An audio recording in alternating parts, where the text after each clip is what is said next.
আপনাদের দিকে মিষ্টি লাগিয়েছি। ও আচ্ছা, আমার কি সৌভাগ্য যে আমার বাসায় মেয়ের জামাই চলে আসছে মিষ্টি লাউ নিয়ে। এগুলা কোন খেতে, তোমরা কি চাষ করছিলা নাকি? হ্যাঁ, আমরা চাষ করছিলাম, অনেক বড় বড়, এর থেকে বড় বড় আছে। এর থেকেও বড় বড় আরো পাকা পাকা আছে। 10 কেজি করে এক একটা হয়।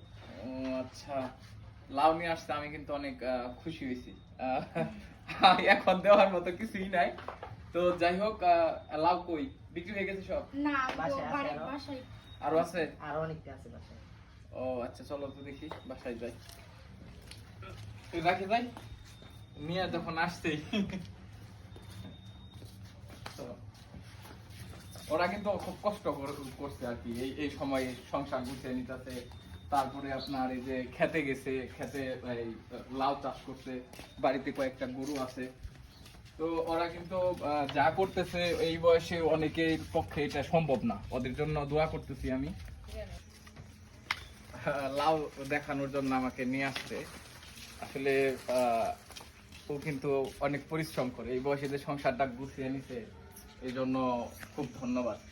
এই মিষ্টি কুমড়া গুলা লাউ না, এগুলা কুমড়া কয় না, আমি খালি লাউ কইতাছি। তো এই জিনিসগুলা কিন্তু দেখেন ফুলের মতো কত সুন্দর, মানে আমরা হাত দিয়ে চেষ্টা করলে এত সুন্দর করে বানাতে পারবো না। সত্যি অনেক ভালো। খেতে গেছো না তুমি? আমি দুজনে অনেক কষ্ট করে গেলে নিয়েছি, আমি, তারপর আব্বা, মা, অনেকেই গেছিলাম। ও, আবার আরেকটা বিষয়, ও কিন্তু এখন পড়াশোনা করতেছে, ঠিক আছে? তো ওদের জন্য দোয়া করবেন, ওরা খুব ছোট মানুষ, বাড়িতে গরু আছে, এগুলা দেখাশোনা করে। তো এই সময় যে ও সংসার গুছিয়ে নিছে, এই জন্য আমি ওদেরকে ধন্যবাদ জানাইতেছি। থ্যাংক ইউ, অনেক ভালো লাগছে। আরো ছিল না? আরো অনেক আছে। বিক্রি করা হয়েছে।